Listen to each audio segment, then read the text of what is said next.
บัดนี้เป็นครั้งที่54ตรงกับวันที่2 มกราคม 2569ข้าพเจ้านายธนากรลักน้ำเที่ยงขอเปล่งวาจาสาธยายพุทธมนต์ถวายเป็นพุทธบูชาธรรมบูชาสังฆบูชาและเป็นอาจาริยบูชาแด่องค์พระขบัมปติเถระเจ้าองค์หลวงปู่สำเร็จรุ่นหลวงปู่บุญเดชหลวงปู่ศิลาตลอดทั้งครูบาอาจารย์ผู้เป็นเจ้าของวิชาจินดามณีขอเทพเทวดาเจ้าทั้งหลายโปรดจงมาอนุโมทนาในการสวดสาธยายของข้าพเจ้านี้ขออนุภาพคุณพระรัตนตรัยครูบาอาจารย์และเทพเทวดาทั้งหลายโปรดจงดลบันดาลให้จิตของข้าพเจ้าเป็นสมาธิอันควรแก่การสาธยายมนต์ต่อไป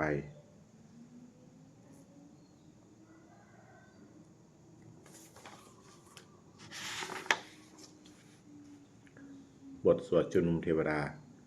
สมันตาจักรวาเลสุอัตตราคัญชันตุเทวตาสัทธมังมุนิราชันสาสุนันตุสักขโมคทังสักเคกาเมจรูเปคิริสิกรตเตจันตาลิเควิมาเนทิเปรเทจะคาเมตลุวนาคาหาเนเคหาวัตถุมิเขเตปุมาจายันตุเทวาชรถาราวิสเมยขาคันธพนาคาติทันตาสันติเกยังมุนิวัรจนังสาทโวเมสุนันตุธรรมสวนากาโลอายัมปทันตาธรรมสวนากาโลอายัมปทันตาธรรมสวนากาโลอายัมปทันตาบทสวดนามการสิทธิคาถานะโมตัสสะภะคะวะโตอะระหะโตสัมมาสัมพุทธัสสะนะโมตัสสะภะคะวะโตอะระหะโตสัมมาสัมพุทธัสสะนะโมตัสสะภะคะวะโตอะระหะโตสัมมาสัมพุทธัสสะบทสวดสัจจะกิริยาคาถานัตถิเมสรนังอัญญังพุทโธเมสรนังวรังเอตินะสัจวัชเชนะโสทิเมหนตุสัพพทานัตถิเมสรนังอัญญังธัมโมเมสรนังวรังเอตินะสัจวัชเชนะโสทิเมหนตุสัพพทานัตถิเมสรนังอัญญังสังโฆเมสรนังวรังเอตินะสัจวัชเชนะโสทิเมหนตุสัพพทาบทสวดมหาการุณิโกนาโทติอาทิกาคาถามหาการุณิโกนาโทอัฏฐายาสัพพปานินางปุเรตวาปารมีสัพพาปโตสัมโพธิมุตตมังเอเดนะสัจวัชเชนะมาหนตุสัพพุปัทวามหาการุณิโกนาโทหิตายาสัพพปานินางปุเรตวาปารมีสัพพาปโตสัมโพธิมุตตมังเอเดนะสัจวัชเชนะมาหนตุสัพพุปัทวามหาการุณิโกนาโทสุขายะสัพพปานินางปุเรตวาปารมีสัพพาปโตสัมโพธิมุตตมังเอเดนะสัจวัชเชนะมาหนตุสัพพุปัทวาบทสวดมหาสมัยสูตรเอวเมสุตังเอกังสมยังภควาสักเกสุวิหารติกับปริวัตุสมิงมหาวเนมหาตาภิกขุสังเคนะสัตถิงปัญจมเตหิภิกขุสเตหิสัพเพเหวะอรหันเตหิท่าสหิจโลกธาตุหิเทวตาเยปุเยนะสันนิปริปตาโหนติภควันตังรัศนายาภิกขุสังคัญจา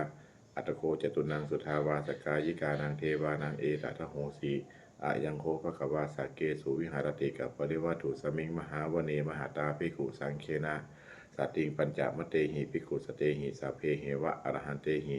ทัสสหิจโลกธาตุหิเทวตาเยปุเยนะสันนิปริปตาโหนติภควันตังทัศนายาภิกขุสังคัญจายันโนนะมยังปิเยนะภควาเตนุปสังกัเมยามะอุปสังกมิตวาภควโต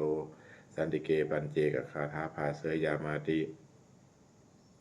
อารโคตาเทวตาเสยยาธาปินามะพลวาปุริโสสัมมจิตังวาปาหังปัสสาเลยยะปัสสาลิตังวาพาหังสัมมิเชยยะเอวะเมวสุทาวาเสสุเทเวสุอันตลหิตาภควโตปุระโตปาตุระหังสุอารโคตาเทวตาภควตังอภิวาเทตวาเอกะมันตังอัทังสุเอกะมันตังทิตาโคเอกาเทวตาภควโตสันติเกอิมังคาทังอภาสีมหาสมโยปวัณสมิงเทวกายาสมาคาตาอาคาตมหาอิมังธรรมะสมยังทักขิตาเยวะอปราจิตสังขันติอารโคปราเทวตาภักขปโตสันติเกอิมังคาทังอภาสีตัตตละพิกโวสมาระหังสุจิตังอัตโนอุชุมกังสุสาราทีวาเนตานิฆาเหตาวายอินเทริยานิลักขันติปันทิตาติอัตโคปราเทวตาภักขปโตสันติเกอิมังคาทังอภาสี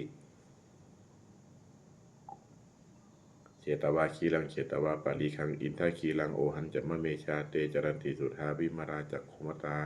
สุทันตาสุสูนาคาติอัตโคปราเทวตาภควโตสันติเกอิมังคาทังอภาสีเยเคจิพุทธังสารนังคาตาเสนเตคามิสันติอปายะภูมิงปหายะมานุสังเทสังเทวกายังปริปูเรสันติติ อัตโคภควาภิกขุอามันเตสีเยปุยเยนะภิกขเวทัสสะสุโรกตาตุสุเทวตา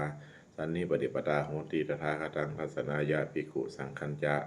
เยปิเตภิกขเวอเหสุงอติตมัฏฐานังอรหันโตสัมมาสัมพุทธา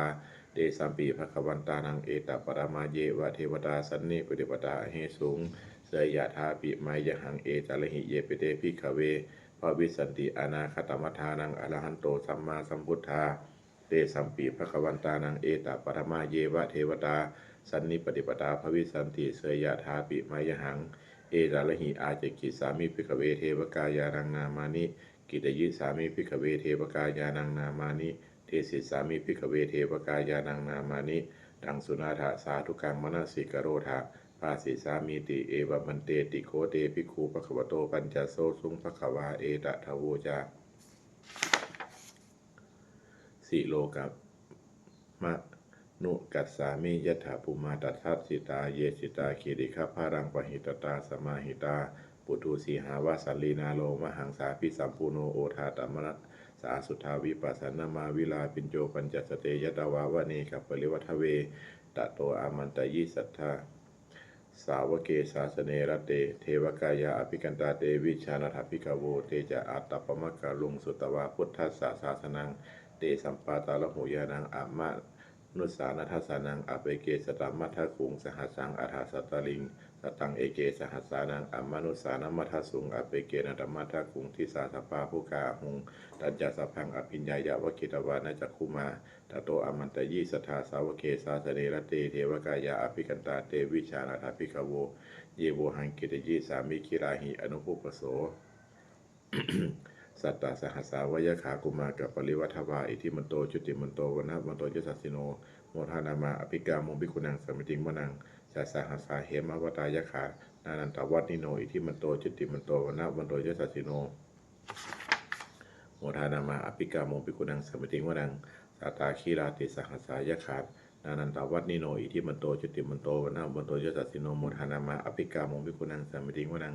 อิเจเดโสรสสหัสสายขานานันตวัตนิโนอิทิมันโตจิติมันโตวนะวันโตยสัสสิโนโมทานามาอภิกรรมภิกุนังสามิติงวนังเวสามินตาปัญจสตายขานานันตวัตนิโนอิทิมันโตจิติมันโตวนะวันโตยสัสสิโนโมทานามาอภิกรรมภิกุนังสามิติงวนังกุมพิโลราชาคาหิโกเวปุรสานิเวสนังปิญโยนังสัตตาหัสสังยขานังปริปาสติกุมพิโลราชาคาหิโกโสภาคาสามิติงวนัง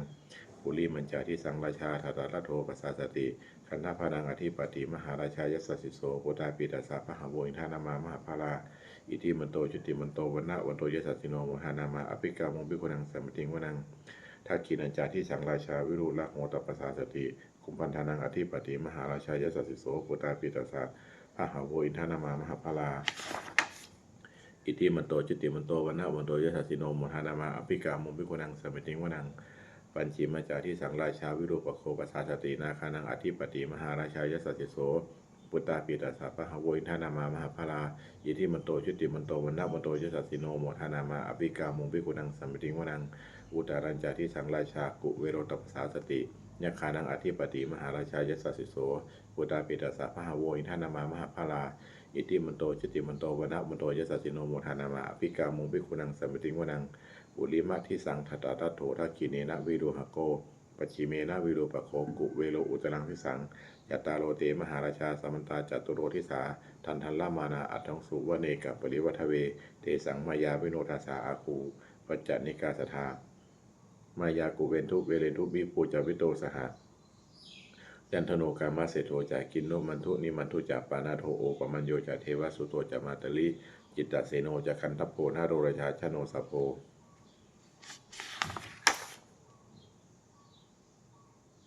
อาคูมัน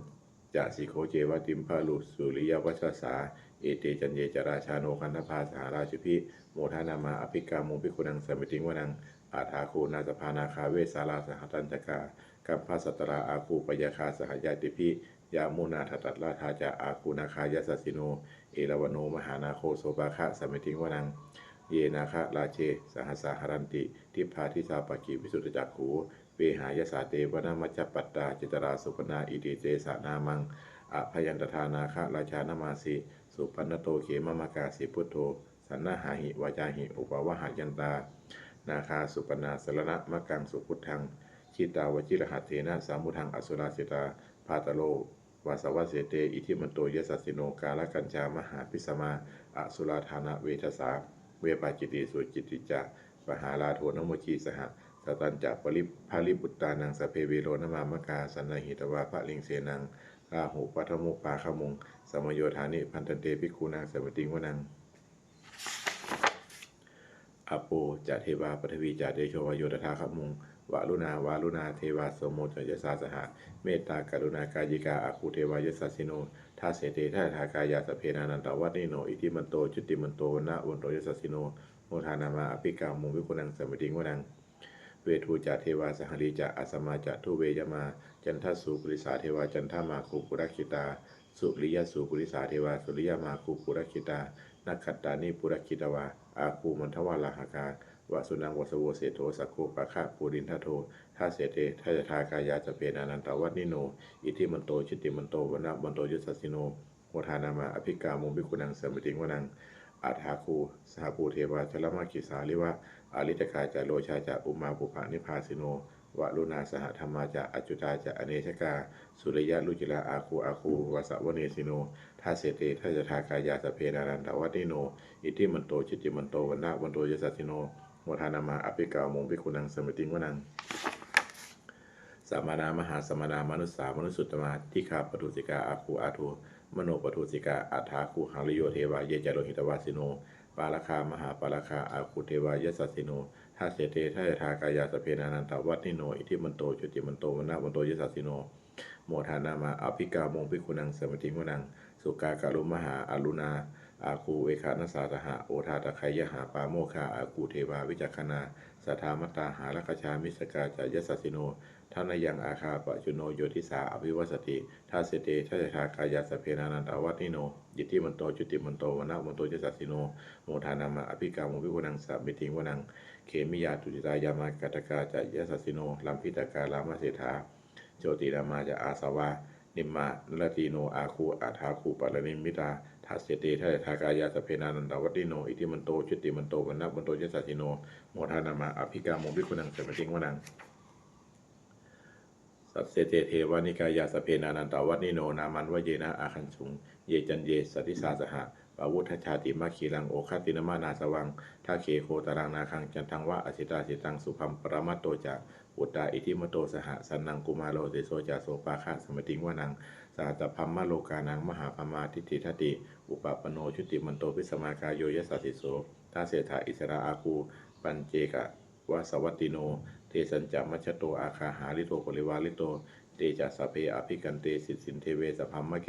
มาลเสนาอภิกามิปัญสากันนะหัสสะมัทิยังเอถาคันนะหัตถะปันตถาลาเคนะปันทะมุทโวสมันตาปริวาเลถามาโวมจิโกจินังอิติตถามหาเสโนกันนะหาเสนังอเปสยิปานินาตลมาหันจะสลังกัตตวานะเพระวังยถาภวุสโกเมโคธนะยันโตสวิจุโก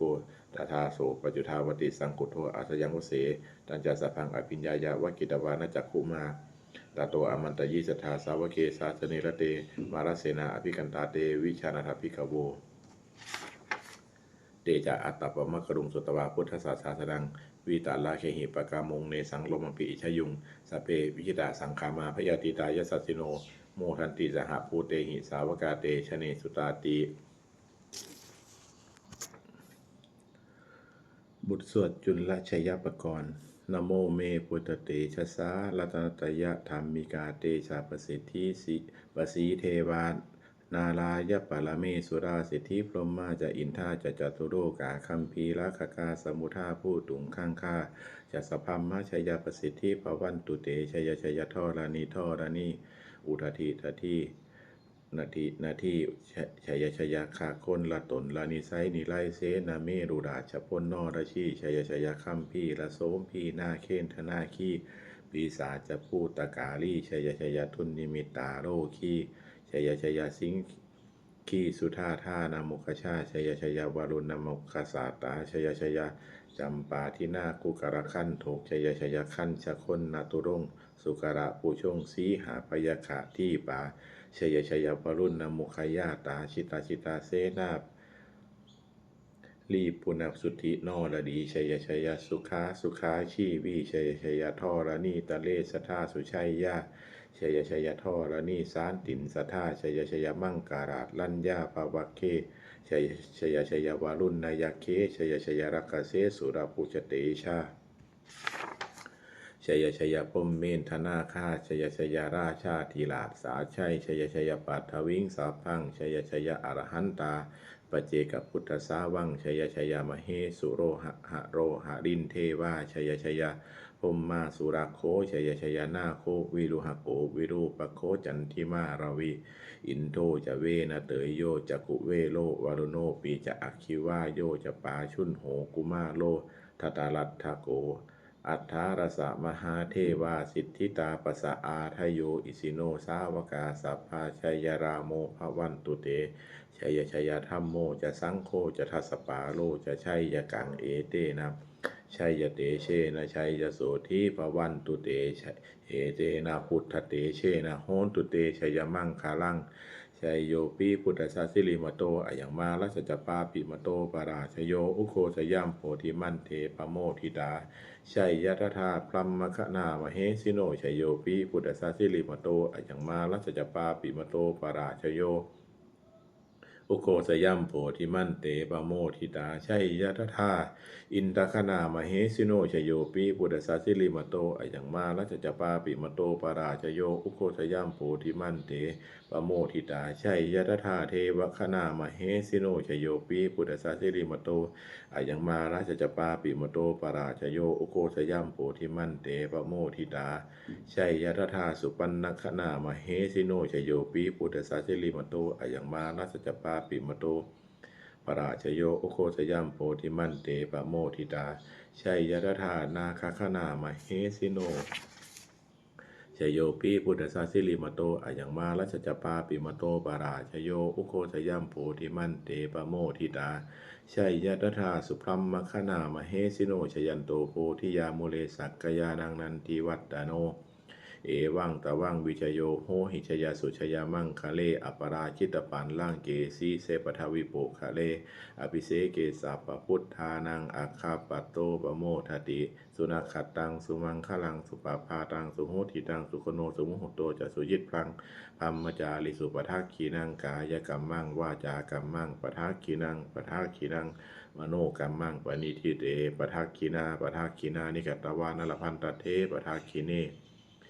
เตตัตถาลทาสุจิตาวิรุหาพุทธสาสเนอโรคาสุจิตาโหทาสหสเพหิยาติพีสุนันโตโพนโตเยเทวาอัสมิงธาเน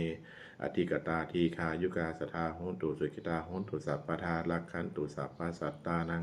ลักขันตุจินสาสนังยากาจิปัตตาเตสังสเพปุเรนตุมโนรถายุตตกาเลปวัตสันตุวัตสังวัสสาวราหากาโลคาจุปัทวาเตสังนิวาเรนตุจะสัพพทากายาสุขังจิตตสุขังอรหันตุยะทาระหังบทสวดธรรมนิยามสุตังเอวเมสุตังเอกังสมยังภควาสาวัติยังวิหารติเชตวเนอนาคาปิติกัสสะอาราเมตตะละโคภควาภิกขุอามันเตสิภิกขโวติพัทันเตติเตภิกขุภควโตปัญจโสสุงภควาเอตทโวจา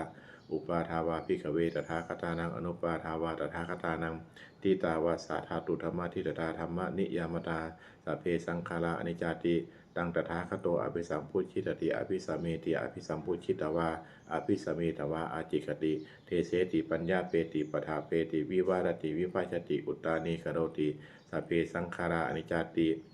อุปาทาวาภิกขเวตถาคตานังอนุปาทาวาตถาคตานังทิตาวะสาธาตุธรรมทิตตาธรรมนิยามตาสัพเพสังขาราทุขาติตังตถาคโตอภิสัมพุชติอภิสัมเมติอภิสัมพุชิตวาอภิสัมเมตวาอาจิกติเทเสติปัญญาเปติปทาเปติวิวารติวิภาชติอุตตานิกโรติสัพเพสังขาราทุขาติอุปาทาวาภิกขเวตถาคตานังอนุปาทาวาตถาคตานังทิตาวะสาธาตุธรรมทิตตาธรรมนิยามตาสัพเพธรรมานัตตาติตังตถาคโตอภิสัมพุชติอภิสัมเมติอภิสัมพุชิตวาอภิสัมเมตวาอาจิกติเทเสติปัญญาเปติปทัพเปติวิวารติวิภาชติอุตตานิกโรติสัพเพธรรมานัตตาติ อิทัมมะโวจาภะคะวาอัตตมนาเตภิกขุภะคะวะโตภาสิตังอภินันทุนติบทสวดพัทเทกรัตตคาถา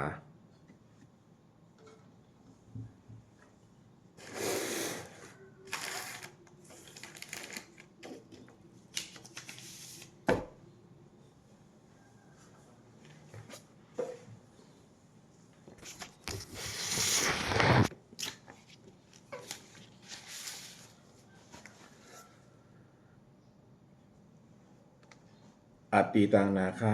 เมื่อยานาปฏิกังเคอนาคตังบุคคลไม่ควรตามคิดถึงสิ่งที่ล่วงไปแล้วด้วยอาลัยและไม่พึงพะวงถึงสิ่งที่ยังไม่มาถึงยะธาตีตามปะหินตังอัมปันตัญจะอนาคตังสิ่งเป็นอดีตก็ละไปแล้วสิ่งเป็นอนาคตก็ยังไม่มาปัจจุบันนันจะโยธรรมังตถาตถาวิปัสสติอสังหิรังอสังกุปปังจังวิทยามนุภาลุหะเยผู้ใดเห็นธรรมอันเกิดขึ้นเฉพาะหน้าในที่นั้นอย่างแจ่มแจ้งไม่งอนเงินคอนแคนเขาควรพ่อคุณอาการเช่นนั้นไว้อาเชวากินจะมาตับปังโกชัญญามรณังสุเวความเพียรเป็นกิจที่ต้องทำวันนี้ใครจะรู้ความตายแม้พรุ่งนี้นะหิโนสังคารันเตนะมหาเสเนนะมัจจุนาพอการพัดเพียรต่อมัจจุราชซึ่งมีเสนามากย่อมไม่มีสำหรับเราเอวังวิหาริมาตาปิงอโหรัตตามตันติตังตังเวปัทันเตกรันโตติสันโตอาจิกเตมุนิผู้สงบย่อมกล่าวเรียกผู้มีความเพียรอยู่เช่นนั้นไม่เกียจคร้านทั้งกลางวันกลางคืนว่าผู้เป็นอยู่แม้เพียงลาทีเดียวก็น่าชมบทสวดธรรมะสังเวคปัจจเวคณะสัพเพสังขาราอนิจจาสังขารคือร่างกายจิตใจและรูปธรรมนามธรรมทั้งหมดทั้งสิ้นมันไม่เที่ยงเกิดขึ้นแล้วดับไปมีแล้วหายไปสัพเพสังขาราทุกขาสังขารคือร่างกายจิตใจและรูปธรรมนามธรรมทั้งหมดทั้งสิ้นมันเป็นทุกข์ทนยากเพราะเกิดขึ้นแล้วแก่เจ็บตายไปสัพเพธัมมาอนัตตาสิ่งทั้งหลายทั้งปวงทั้งที่เป็นสังขารและไม่ใช่สังขารทั้งหมดทั้งสิ้นไม่ใช่ตัวไม่ใช่ตนไม่ควรถือว่าเราว่าของเราว่าตัวว่าตนของเราทุวังชีวิตังชีวิตเป็นของไม่ยั่งยืนทุวังมรณังความตายเป็นของยั่งยืนวัฏสังมยามลิตพังอันเราจะพึงตายเป็นแท้มรณะปริโยสานังเมชีวิตตังชีวิตของเรา มีความตายเป็นที่สุดรอบชีวิตตังเมอนิยตังชีวิตของเราเป็นของไม่เที่ยงมรณังเมนิยตังความตายของเราเป็นของเที่ยง วัตตะควรที่จะสังเวช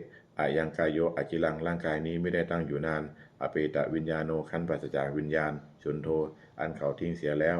ปฏิเสสติจากนนทัพปาทวิงซึ่งแผ่นดินกาลิงข้าลังอีวะประดุดดังว่าท่อนไม้และท่อนฟืนนี่ละทางหาประโยชน์ไม่ได้อนิจจาวัฏสังขาราสังขารทั้งหลายไม่เที่ยงหนออุปาทวายธรรมิโนมีความเกิดขึ้นแล้วมีความเสื่อมไปเป็นธรรมดาอุปจิตวานิโรชันติขันเกิดขึ้นแล้วย่อมดับไปเตสังวุปัสสโมสุโขความเข้าไปสงบระงับสังขารทั้งหลายเป็นสุขอย่างยิ่งสัพเพสัตตามารันติจะสัตว์ทั้งหลายทั้งปวงกำลังตายอยู่มะลิงสุจามลิสเลที่ตายแล้วและกำลังจะตายตาเทวะหังมเดซามิเราก็จะตายอย่างนั้นเหมือนกันนาทิเมเอธาสังสโยความสงสัยในความตายนี้ย่อมไม่มีแก่เราเลยบทสวดเมตตายังกินจิกุสรังกัมมังสาเพหิพัเตหิกตังบุญยังโนอนุโมทันตุสุนันตุปนตัวเยเทวะอัสมิงทาเนอธิกตาทีคายุกาสทาโหนตุสุกิตาโหนตุทุกขาปมุจจันตุมาตาปิตาสุกิตาโหนตุทุกขาปมุจจันตุสัพเพยติกาสุกิตาโหนตุทุกขาปมุจจันตุสัพเพอายติกาสุกิตาโหนตุทุกขาปมุจจันตุสัพเพปิสาสัพเพยขาสัพเพเปตาสุกิตาโหนตุทุกขาปมุจจันตุสัพเพอาจาริยุปปชายาสุกิตาโหนตุทุกขาปมุจจันตุสัพเพนัคขตาสุกิตาโหนตุทุกขาปมุจจันตุสัพเพเทวาสุกิตาโหนตุทุกขาปมุจจันตุสัพเพสามาตินังสามิชันตุโวบทสวดบูชาหลวงปู่ทวดนะโมโพธิสัตโตอาคันติมายะอิติปะคะวานะโมโพธิสัตโตอาคันติมายะอิติปะคะวานะโมโพธิสัตโตอาคันติมายะอิติปะคะวาปฏิฐานะคาถายาเทวตาสันติวิหารวาสินีทูเปตะเลโพธิตะเลตะหิงตะหิงตาธรรมทานเนนะภวันตุปูชิตาโสติงกโรนเตถาวิหารวันทะเลเทลาจามัชชานวกาจาพิขโวสารามิกาธานปฏิอุปาสกาขามาจาเทสานิขมาจาอิสราสัปปานาพุตาสุกิตาภวันตุเตชาลาผู้ชายเยปิจะอันทสัมภวาสังเสทัชชาตาปอัทโวปปาติกานิยานิกังธรรมวารังปฏิจเตสัพเพปิทุขัสสะกโรนตุสังขยังธาตุจิลังสตังธรรมโมธรรมัทธาราจะปุคลาสังโฆโหตุสัมมาโควะอัฏฐายะจะหิตายะจะอัมเหระคตุสัทธโมสเพปิธรรมจาริโน ผู้ พุทธิงสัมปาปุเนยยามะธรรมเมอริยปเวทิเตปัสสนาหงตุสัพเพปิวานิโนพุทธศาสเนสัมมาทารังปเวจันโตกาเลเทวูปวัสสตุวุธิภาวายะสัตตานังสมิทังเนตุเมทนิงมาตาปิตาจะอันตราชังนิจจังลักขันติปุตตะกังเอวังธรรมเมนะราชาโนปชังลักขันตุสัพพทา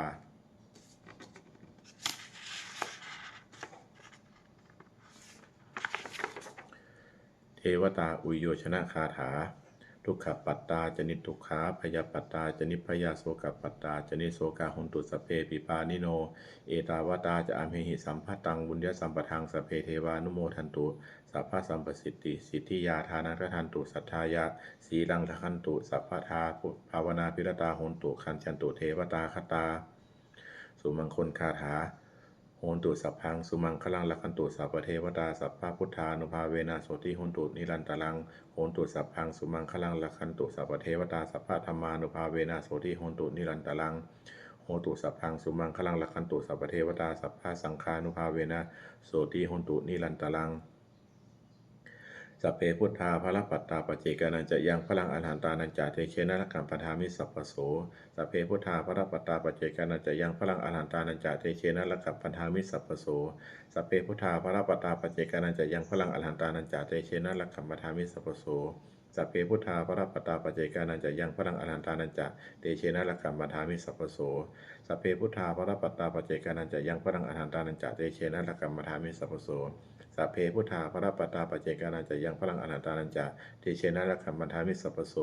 สัพเพพุทธาภรปัตตาปเจกานันจะยังพลังอรหันตานันจะเตเชนะละกัมปทามิสัพพโส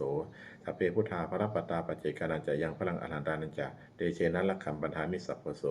สัพเพพุทธาภรปัตตาปเจกานันจะยังพลังอรหันตานันจะเตเชนะละกัมปทามิสัพพโสด้วยอำนาจแห่งบุญกุศลที่ข้าพเจ้าได้สวดสาธยายพระพุทธมนต์นี้ข้าพเจ้าขอน้อมเกล้าอุทิศถวายเป็นพระราชกุศลแด่สมเด็จพระนางเจ้าสิริกิติ์พระบรมราชชนนีพระบรมราชชนนีพระบรมราชินีนาถพระบรมราชชนนีพันปีหลวงผู้เสด็จสู่สวรรคาลัย